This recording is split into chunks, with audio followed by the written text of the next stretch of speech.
It's my pleasure to welcome you and say just a little bit about why we are here. Some of you know that we are on the verge of celebrating our 125th anniversary, and today we have the privilege of remembering someone who has been associated with the university almost from the beginning.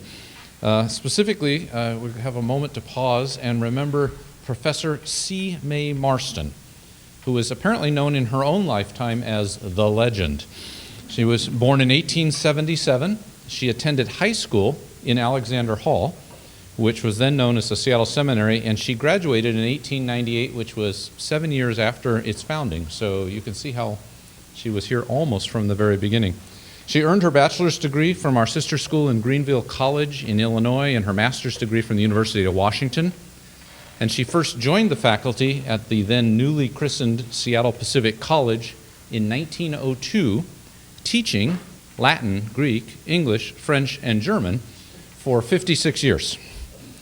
At the 1952 SPC graduation, she was given an honorary doctorate, and her citation for the degree in part read, quote, "We honor you as a teacher, a real teacher who has won your way into the hearts and lives of hundreds of young people. We honor you as a colleague, one who understands, one who is loyal and dependable. And we honor you because of your sympathetic understanding and the modest yet effective manner in which you have insisted upon adhering to standards. We honor you for what you have meant to Seattle Pacific College through your multiplied gifts, but we honor you most because of your fine Christian spirit, your exemplary life, your devotion to Christian education, and to the cross of Jesus Christ." The endowment that supports this lecture was given by Dr. Marston's longtime friend, another legend in her own right, Dr. Winifred Wheater, and we are extraordinarily grateful for the contribution of these women to the legacy of SPU. And I'm delighted that you're all able to join us for the lecture today.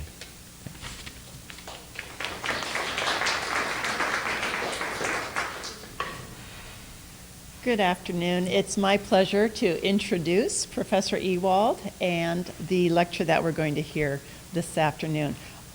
Professor Ewald, I want to thank you for putting up there my amateur photography from my recent trip. Well, in introducing our lecture today, I was reflecting on the text that Professor Ewald sent to me, and I was remembering one summer day when my brother and I were digging a huge hole in the sand at our local Chicago beach on Lake Michigan, and my mother laughing and saying that if we didn't stop, we would wind up digging a hole to China. And while that common expression is, of course, not geographically correct, yet even not feasible, it lends itself to the idea that there is this anti-here place, a location where everything is figuratively upside down. And just having returned from Hyderabad, it seems at times that the bottom of that proverbial hole should actually be in India. Time zone-wise, India is indeed on the other side of the world, and even there, time is a bit askew, as Hyderabad is a 13.5-hour difference from Seattle. And in so many other ways, there's an overriding sense of not knowing the cultural game plan, how to say hello, how to accept gifts, how to eat with your thumb and forefinger, how to wear an offered flowering garland, when to be friendly, when to be solemn, how long to wait for a meeting to start. The record was 5 hours.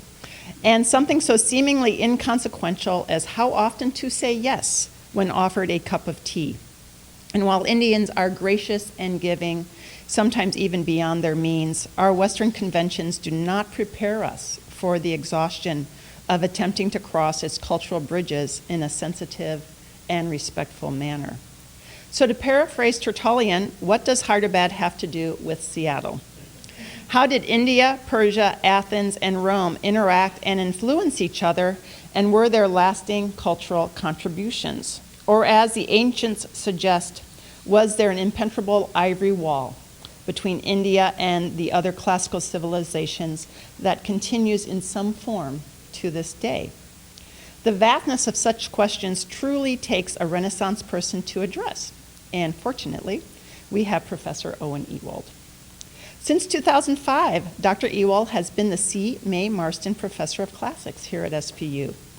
He received his doctorate in classics from the University of Washington, where he studied Roman historiography. He has also studied Latin, Greek, and Sanskrit. His articles on ancient funerary practices, ancient roads, and Virgil's rhyme schemes have appeared in Athenaeum, Bryn Mawr Classical Review, and Harvard Studies in Classical Philosophy. Professor Ewald has taught Latin, Greek, classical literature, ancient history, and art history here since 2001. Behind the Ivory Wall, India in Classical Literature. Professor Ewald.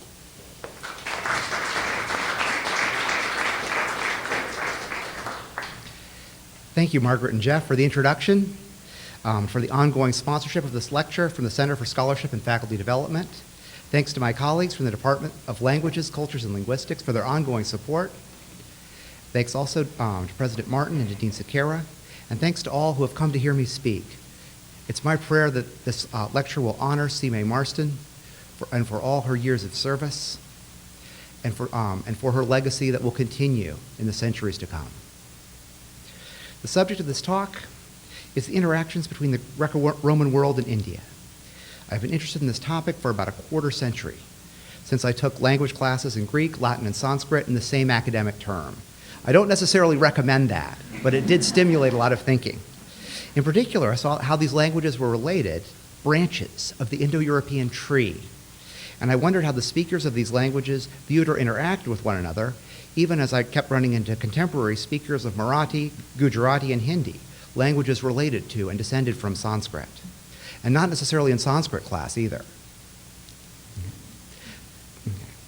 This talk will trace the processes of increasing and decreasing interaction and familiarity between the Greco-Roman and Indian cultural worlds from basically the 5th century BC through the 6th century AD, and also suggests some of the long cultural shadows cast by these interactions, which are by no means one way.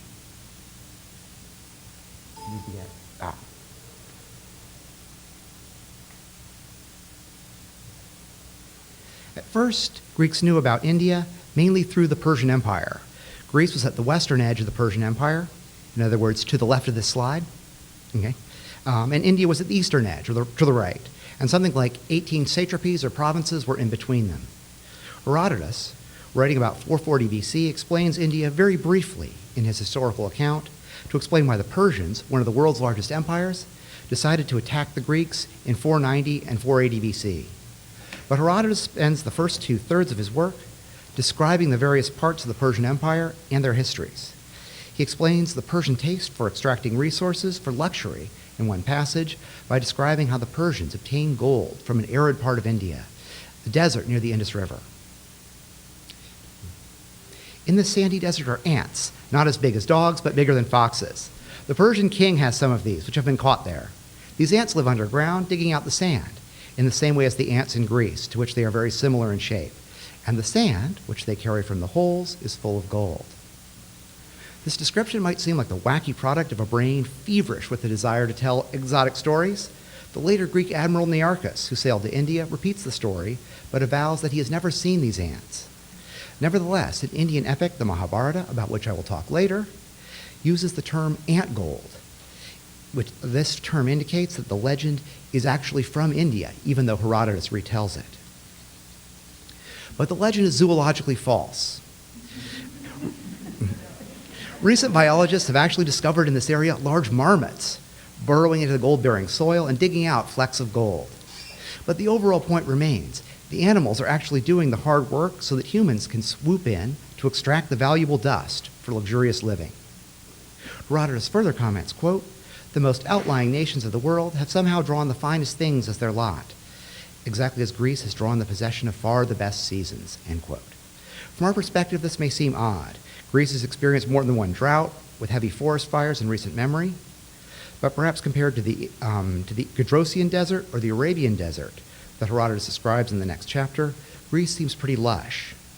And this is also a leitmotif in the rest of Herodotus, how in many ways Greece, despite its shortages of resources, has several advantages over the rest of the world, mainly in terms of political organization.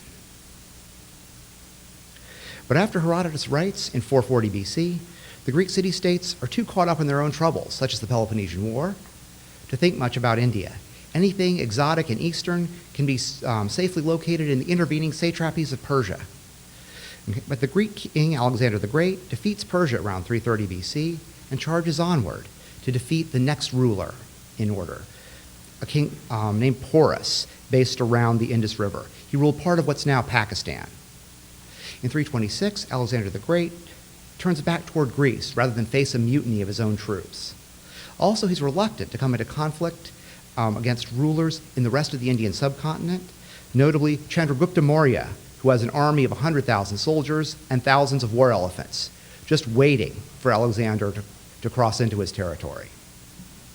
Nevertheless, Alexander's conquests create a group in northwest India, known today as the Indo-Greeks. While this group represents contact between Greeks and Indians, it becomes a third group, a cultural hybrid. In traditional terms, the Indo-Greeks represent settlement rather than just contact. Also, this group is mostly known from a tiny number of artifacts and from a long, somewhat ambiguous series of coins commemorating various rulers. This coin is a perfect symbol of the cultural hybridity of the Indo-Greeks. One side, let's see, that is shown to your right, features writing in Kharoshthi, a script for a language related to Sanskrit, while the other side is in Greek. What's also interesting is that the Greek side features an elephant. Believe it or not, that's an elephant. You can see the tusk. Okay. This coin is pretty worn. But it's an animal the Greeks identify with India, while the Kharoshthi side features a humped bull. And again, there's the hump. Okay. This animal has been associated with India ever since the Indus Valley Civilization, which flourished 2 millennia earlier than this coin in what's now Pakistan. The Roman writer Curtius Rufus, literally the red, writing in the 1st century AD, gives a retrospective account of Alexander's victory over King Porus before he turned back. Also notice the element of the fantastic, or how much Curtius Rufus has gotten into Alexander's head with sort of dreams of wealth and conquest. Alexander was happy at so memorable a victory, by which he began to think that the boundaries of the East had been opened to him. Also, once victims had been slaughtered for the sun god, he also taught his soldiers that they had been praised before the assembly, by which they might undergo the remaining parts of the war with readier spirits, and that whatever strength the Indians had had was laid low by that battle. He said that the rest would be rich booty, and that abundant riches were conspicuous in that region which they were attacking. From henceforth, the spoils from the Persians were now cheap and old news. Macedonia and Greece would fill their own houses with gems, pearls, gold, and ivory. Note particularly the emphasis on spoils and abundant treasures, especially ivory. Ivory and the elephants who grew it were also of great interest to the Roman writer Lucretius, who built on Greek ideas of a universe made of atoms and of genetic inheritance among humans and animals. The next passage is what gives this talk its name, when he describes the marvelous race of elephants in this way. We see that in classes of quadrupeds, above all with snake-handed elephants, whose many thousands keep India fenced in with an ivory wall, so that there is no way one can move into its interior. That's how numerous these wild creatures are, yet we see very few examples of them. The translator Brown suggests several interpretations of the ivory wall, even the literal interpretation of using rows of elephant tusks to keep enemies away from buildings, from walls, and from other strategic areas. But it's more likely that the ivory wall is a metaphor for the use of elephants in warfare. The ivory wall is not only an exotic feature of India, but it also prevents travelers from checking out Curtius Rufus and Lucretius' sources, from going into the interior to verify or to disprove reports of amazing marvels. And what lay beyond Alexander's conquests took on an increasingly fantastic coloration over the years, especially a work called the Alexander Romance. It shows several layers of fictional and fantastic material about Alexander from various points when contact between the Roman world and the Greek world and India became somewhat attenuated. Okay? It was so popular in medieval Europe that 80 versions in 24 languages survive, including a Greek version and a Latin version. And here's one of the crazier episodes. And some of the Indian sages came to Alexander and said, "King, we have something amazing and worth your attention to show you. We will show you plants speaking with a human voice."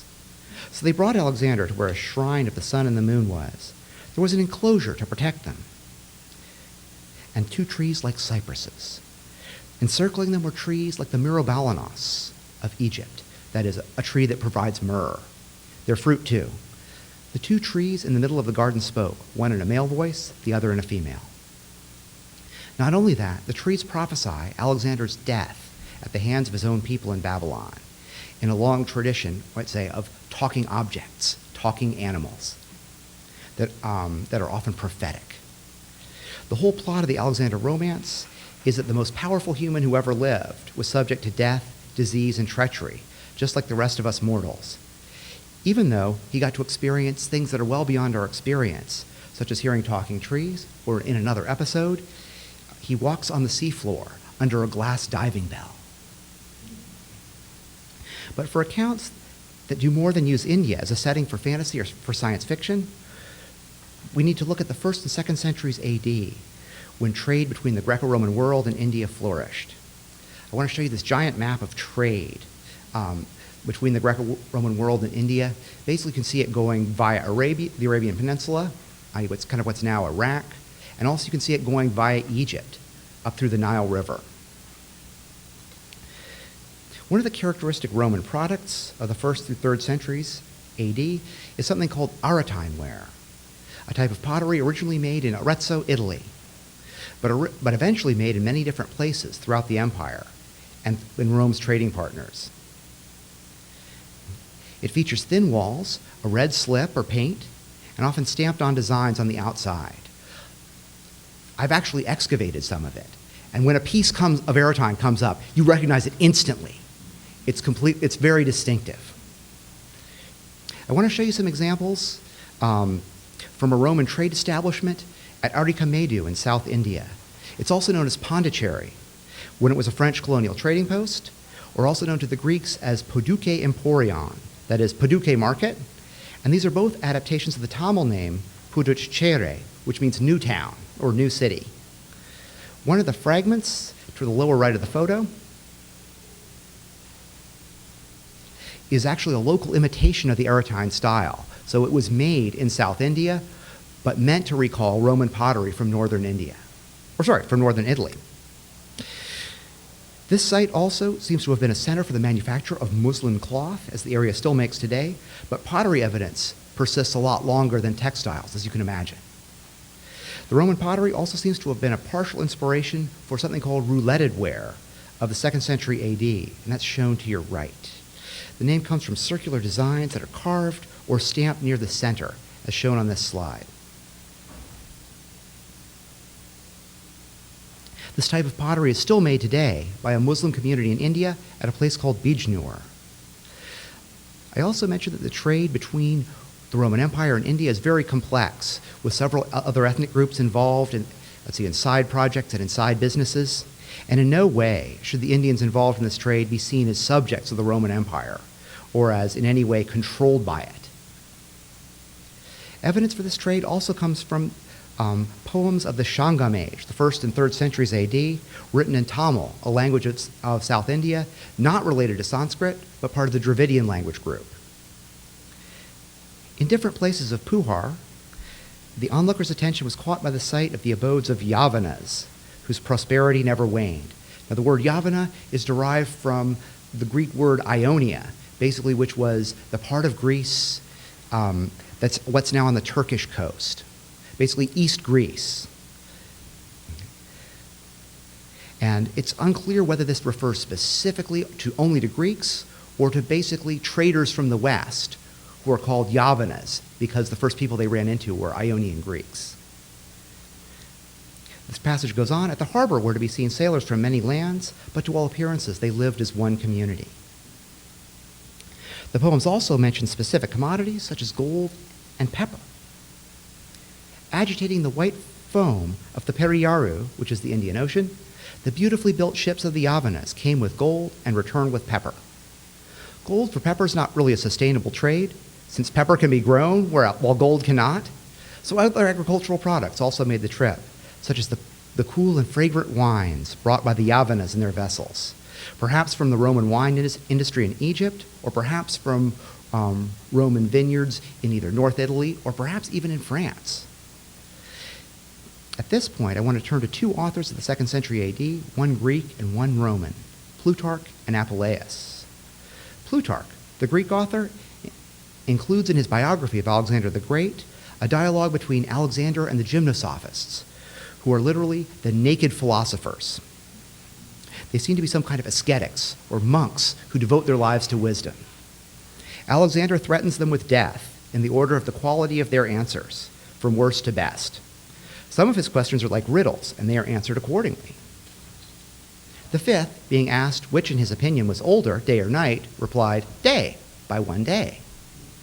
And he added, upon the king expressing amazement, that hard questions must have hard answers.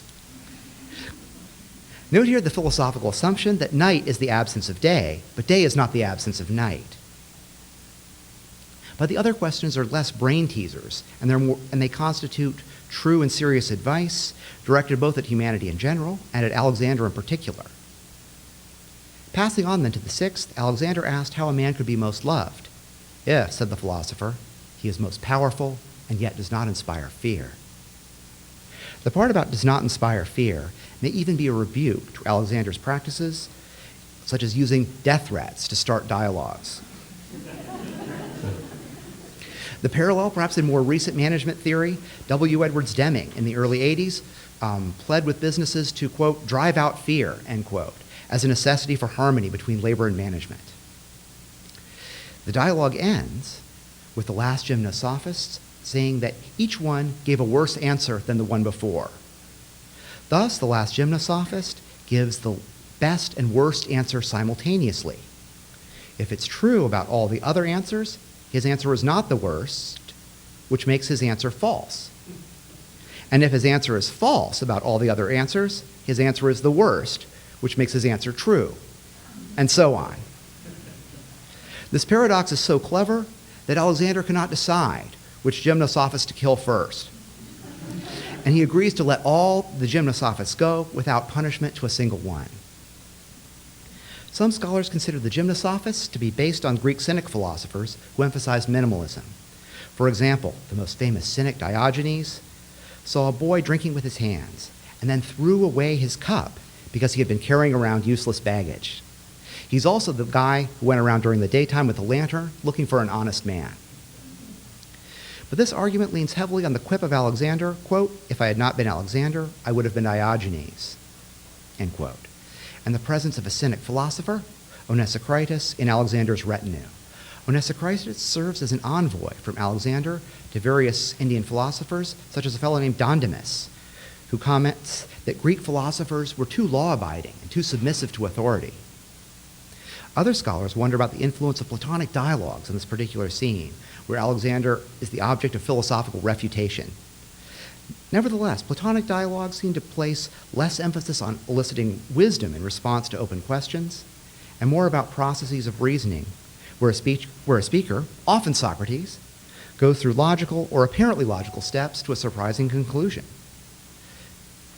At a paper I'm giving, later next month, I'll try to sort out the influence of philosophical dialogues on this passage. And my thoughts are still kind of in embryonic form here. I will also argue that rather than a failed encounter between Greeks and Indians, the form of this dialogue is inspired by traditional Indian wisdom dialogues. The scene between Alexander and the gymnosophists does not appear in contemporary sources to Alexander, which is about 450 years earlier. And the gymnosophists are identified by Plutarch as Brahmans, close enough to the term Brahmans that Indians themselves use, even if we can't identify these philosophers with a particular subsect of Indian philosophy. The Indian epic, the Mahabharata, which took its final form around 250 AD, but is based on earlier material, includes a famous dialogue, a dialogue that includes several elements of wisdom between the legendary King Yudhishthira and a yaksha, or spirit, in the form of a crane. Yudhishthira's brothers, in the immediate context, have all died from drinking from a forbidden spring of water that the yaksha is guarding. But the yaksha is willing to let Yudhishthira drink if he can answer a series of questions. A few of the questions are riddles. The yaksha asks, quote, what does not stir when it is born, end quote. The horrific answer is a stillborn human baby. And later in the epic, a relative of Yudhishthira is stillborn, but restored to life with the help of the gods. But But Yudhishthira is clever enough to give a happier answer. An egg doesn't stir when it's born. Note that egg riddles are popular throughout the Indo-European world, even for Bilbo Baggins and the Hobbit. But far more of the questions are about a happy life and righteous behavior. Thus they qualify not as riddles, but as wisdom questions. And the Indian scholar Buddhadeva Bose comments that Yudhishthira's responses show evidence of independent thought. They're not a series of answers to be memorized. They're not a script or a catechism. In this example, shown behind me, the Yaksha said, "What is the greatest of riches? What is the greatest of possessions? What is the greatest of profitable things? What is the greatest of agreeable things?" Yudhishthira said, "Skill is the greatest of riches. Learning is the greatest of possessions. Being healthy is the greatest of profitable things. Contentment is the greatest of agreeable things." Finally, Yudhishthira is asked by the Yaksha which brother he would resurrect from the dead if given a choice. And Yudhishthira chooses his half-brother Nakula. This way, both wives of his father Pandu will have a surviving child, and their genetic inheritance will continue. The Yaksha is so pleased with this answer that he restores to life all Yudhishthira's brothers, both full and half alike. This unexpected boon or favor recalls how Alexander the Great lets all the gymnosophists go unharmed, because he is either pleased with their answers as they answer, or flummoxed by the last one. Even though the Mahabharata seems to have reached its final form later than Plutarch, it's also assembled from a variety of sources. But the takeaway here is that the genre of the wisdom question seems to be Indian. And part of the reason I think so is because of the other author of the 2nd century, Apuleius, who writes in Latin in what is now Tunisia. Apuleius, in a speech about India called Florida, number 6, talks about life among the gymnosophists in a way that seems independent from Plutarch, yet also reflective of Indian wisdom dialogues. All the young men assemble from different places and tasks for the feast. Their teachers ask what deed they have done since sunrise for the good of that day. Here, one narrates that he has made the right choice between two alternatives. By conflict healed, favor reconciled, and suspicion cleansed, he made friends out of enemies. Likewise, another remembers the things in which he obeyed his parents' commands, and another has discovered something in his own thinking or has learned from the demonstration of another, and so the rest narrate. Note an emphasis on ethics toward the beginning, and towards the end of the passage, note the emphasis on learning, like the emphasis on learning in the dialogue from the Mahabharata. Other critics see this practice as derived from the Greek philosopher Pythagoras, famous for his theorem about right triangles. But I see the footprints of the wisdom dialogue and its emphasis on learning and right conduct, emphasis on philosophy and ethics. Apuleius goes on not only to discuss India as a land of wisdom dialogues and philosophy and ethics, but he also mentions trade goods from India that pass through Egypt and the south coast of the Mediterranean. However, he focuses on real commodities rather than walls of ivory or talking trees. Therefore, I do not wonder so much at the piles of ivory and harvest of pepper and wares of cinnamon and smelting furnaces of iron and mines of silver and rivers of gold. One of the most important products that Apuleius and the Tamil poems mention is pepper, which used to cost a great deal of money. Pliny the Elder in 77 AD estimated the value of the pepper imported from India every year to the Roman Empire at 50 million sesterces. A rough calculation based on bread prices makes this about $65 million in U.S. currency every year. Pepper made its way into a lot of Roman recipes by the 3rd century AD and continued through medieval recipes. Even to modern Western dinner tables, pepper is still near at hand in shakers or grinders. But I want to move here from the dinner table to the Eucharistic table. Christianity arrived through pepper traders in South India, particularly the modern coastal state of Kerala. The early church, consisting of tent makers, shepherds, carpenters, and fishermen, were not in any position to charter a mission ship across the Indian Ocean, but they could board large commercial ships already planning the voyage. According to tradition, the Apostle Thomas arrived in South India in the early 50s AD, and the Martama Church traces its apostolic succession through the Apostle Thomas. Perhaps this is appropriate, given the willingness to push back and argue among the Indian philosophers. If anyone could evangelize such philosophers, it would have to be the person who had interrogated the risen Christ and asked for proof of bodily resurrection. At any rate, The Mar Thoma Church, as an institution, is older than almost all the Christian church organizations in Europe.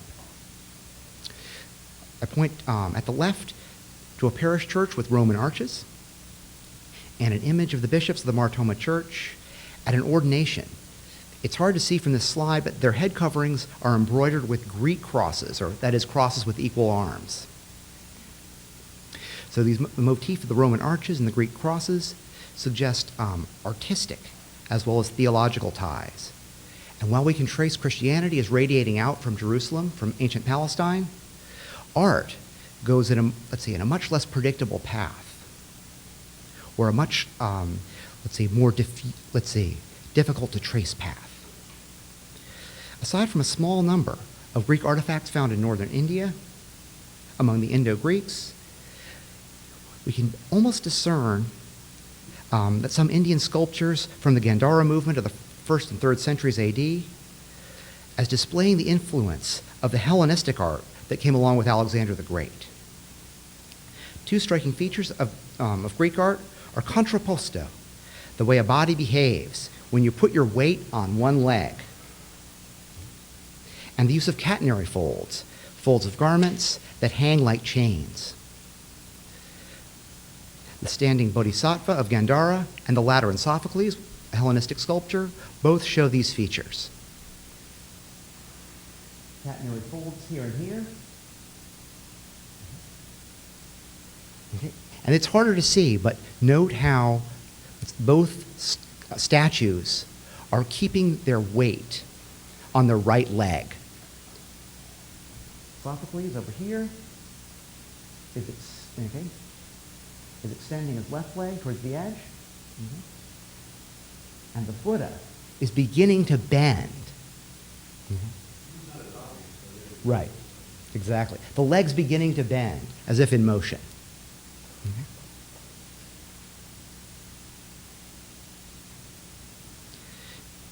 Later statues also show these features. On the left, the early Byzantine Colossus of Barletta in South Italy, perhaps of the Byzantine general Romanianus, he carrying his cross and globe, is in the same tradition, but made of metal. The contrapposto and catenary folds have decreased, but are still there. You can note that his feet are not perfectly parallel, but one in front of the other. And the catenaries are visible towards the top of the statue.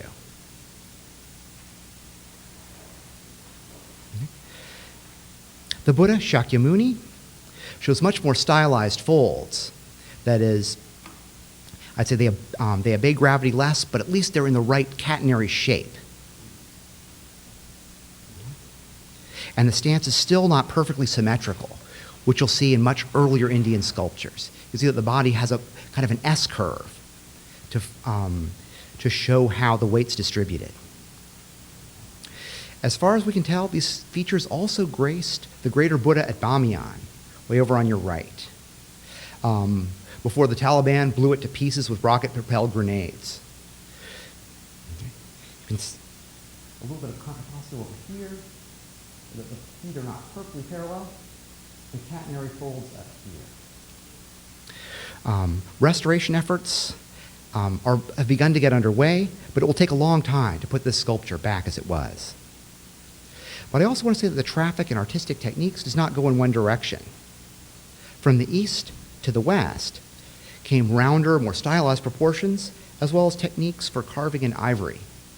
While the majority of ivory in the Byzantine or East Roman Empire probably came from East Africa via Egypt, India was still associated with ivory in the artistic imagination. The right work, the Barberini ivory, now in the Louvre, features a tusk bearer, and the man behind him with a horned headdress. Also, behind them are a live elephant and a live tiger. Tiger there, an elephant over here with a bent trunk. These figures are usually considered ambassadors from India, based on a quasi-legendary but still recorded embassy from India to the Byzantine Emperor Anastasius, who's the central figure on horseback, in 496 AD. Also for the pose, we can also compare Krishna in the Indian relief on the left from the 5th century AD. Both are action poses, or we might even say rampant in terms of medieval art. Also, the outfit that Krishna is wearing, shown here, is similar to this figure, the tusk bearer over here. The loincloths tied by a knot. Finally, even though the Indian relief is terracotta, basically the stuff that flower pots are made out of, the color and finish recall ivory. I also want to note the style of the figures overall. Everything's slightly shorter than actual human and animal proportions, but also smoother. And even if the aesthetic qualities of these images don't measure up to later exemplars, either the Christian art of the High Renaissance, or Hindu shrines at Ellora in India, 750 to 900 AD, these images also represent a piece of a larger multisensory experience that included music, incense, and movement. The art critic Stephen Caffey comments, quote, "In Christian practice, as in Hindu tradition, perception was and remains embodied perception," end quote. The short and smooth style may look odd, but no one could accuse it of disembodiment, of being exclusively abstract. The interactions between India and the West did not stop with the medieval period. I would be remiss if I did not mention Western Christian missionary activity in India on the part of the Portuguese and others from about 1500 AD. While the Martoma Church retained its independent status, missionary activity gave rise to other Christian churches, such as the Free Methodist Church of India, sponsor of Emmanuel University, whose business school, shown here, is an oasis of learning. Okay. I also note that a delegation from SPU has recently returned from it, I believe for the dedication of a building named for former SPU president David McKenna. I would also be remiss if I did not mention the huge influence of Mohandas Gandhi, parent of modern independent India, on the American civil rights movement. Gandhi is a particularly great example since he had been educated in the British legal tradition of increasing rights that had begun from the Magna Carta and had practiced law in South Africa. Yet he also added the goal of achieving political and legal change through nonviolent means. In some ways, this pair of images forms a good summation of my talk in the sense that Gandhi represents not only law, but philosophy, dialogue, ethics, and debate, whereas the plane on the other side represents trade, crafts, technology, artistic motifs, and ideas, even showed by the design of the Air India logo on the jet. In a time when you can fly by airplane from Seattle to Mumbai or vice versa almost any day of the week, it remains to be seen what the long-term results of the current period of interaction between the West and India will be. Thank you.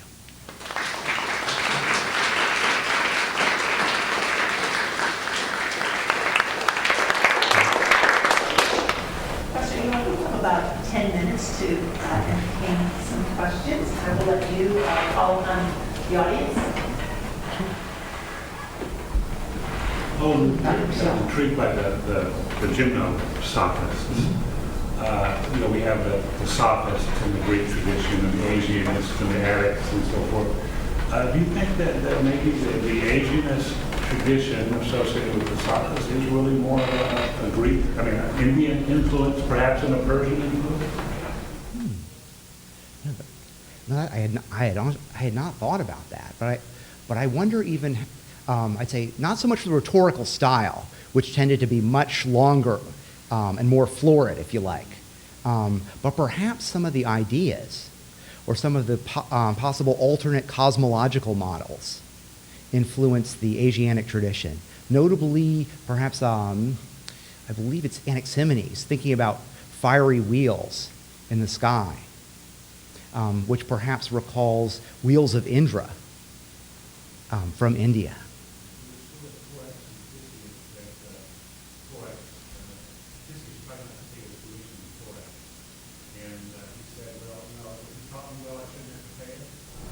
And he didn't teach me well. I shouldn't have because he didn't teach me well. Okay, the judgment report. Same sort of question in your little quote from the gymnosophist. The same kind of logical track. Yeah. Interesting. Yeah. I'll need to chew on that some more. Thank you.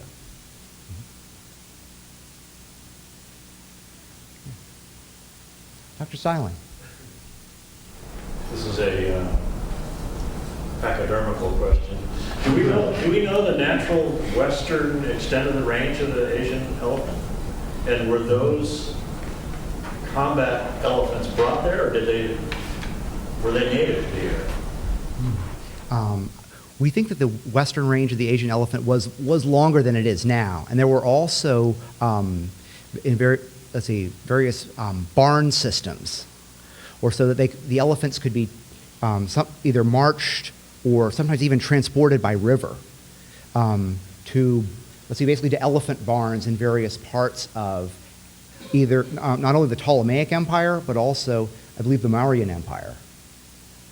So we think that even if elephants were not native to a particular area, they could be mustered from other parts and brought into combat. We also think that the Ptolemies in particular used forest elephants, which are a different group from the Asian elephants. They were smaller and perhaps a little bit more trainable. But yeah, elephant warfare is a very fascinating topic. It never fails to whet people's interest in history courses. James.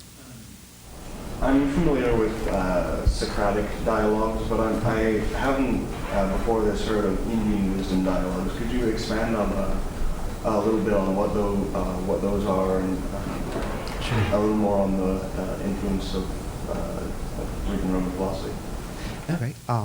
I'd say that they become episodes within a longer work, almost in a way like perhaps an analogy like some of the riddles contained within The Hobbit. That they're elements where, either in The Hobbit where the main character shows his cleverness, okay, or in the Indian wisdom traditions where one of the main characters becomes more enlightened, or I almost want to say discovers wisdom in response to pointed questions. They're by no means the dominant feature of the work, but there are enough of them that we see that they are organically related to the rest of the narrative, organically related to the rest of the story. And one even wonders, going even farther back, whether some of them were, perhaps dialogues with gymnosophists that get incorporated into longer epic literary works, with the main character of the work cast in one of the roles of the interlocutors. So, but it's very difficult to find freestanding dialogues. Good question. Well, I'm sorry, this is such a simplistic question, so bear with me not being a humanities major. But would you say that the pervasiveness of the influence flowing more east or west? Ooh, that's a tough one. Let's see. I almost want to say at first, there seems to be more going, from the west to the east. I mean, particularly having a giant military expedition will do that. But in terms, right. Or Alexander the Great, sure. But in subsequent eras, it seems that almost more has come back the other way. I mean, even things like pepper, that's a very pervasive thing. Or, and even though Christianity went along with the pepper trade, it's unclear whether to think of that as Eastern or Western or something that's really in between. Thanks. I also wanted to ask you if you had any other observations based on your trip, or were there any things in the talk that reminded you of things that you observed? I was telling Provost Van Duzer that I went in 2007 and then again, and what I'm seeing is what I saw. I watched a lot of Bollywood. Nice. And whereas even 10 years ago, the heroine, and I also watch rom-com Bollywoods, so here's me. The two people, the boy and girl, would always be in traditional Indian clothes. But this time around, they switched from Western clothes when they were just together. And then when they were with their families, it would be, the girl would be in Western clothes, but the shirt would cover her bum. So it's kind of this hybrid. But then when they were out in community, it would be in total Indian clothes. So it's fun in a way to watch how they're grappling with how to stay Indian with the influence of the West and finding their way of what needs to stay constant, what can we grasp. I mean, probably the same things that they were dealing with 2,000 years ago when the ships first came abroad with that. But some of the essentials is tea 3 times a day, and meetings never starting on time.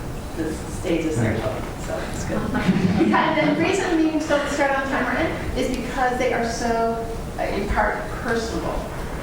It's hospitality. I would love for us the pervasiveness if we could be as hospitable as Indians are.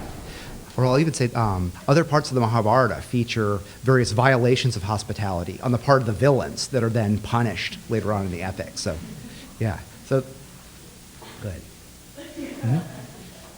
Matt. What's the largest influence the Roman political system had on the Indian political system? That's a good question. Yeah. Or I'd say it would be mediated through the legal tradition. I think perhaps is one way to think about it. Or that let's say, or in a way, some of the better features. Let's see, of the Roman legal tradition via the British legal tradition have to some extent carried forward. I think particularly the idea of rights. I think that I want to point to that as something that's very influential, or not simply for those who are Roman citizens or near the top of the pyramid who are landowners, but for everyone. You know, going way down to the weavers or to untouchables. Yeah. Yeah, Jack. Professor, can you talk a little bit, I guess, can you expound on what the importance of the statues, their position in those, I can't remember what you call the curves, but the catenaries, yeah. The catenaries, I mean, obviously there was a lot of examples, but what was the importance, I guess, of where they emphasized? Oh, okay. Or I'll say that for the Greeks and Romans, those types of standing statues often indicated a person of respect. Or like Sophocles, author of Oedipus the King. So he'd get honored by a standing statue. A lot of the earlier Buddhist statues, he'd be sitting cross-legged or reclining. So to have him adopt the standing pose, I think, was in a way giving him a mark of respect, but according to kind of Greek ideas. Yeah, and so as part of standing, how do you portray that naturalistically? And again, perhaps think about some of the early Greek efforts towards science. Of observing species, observing differences among them, get that kind of observational eye gives rise to kind of a biomechanical depiction of people according to how their bodies behave. Cool. Good question. Mm-hmm.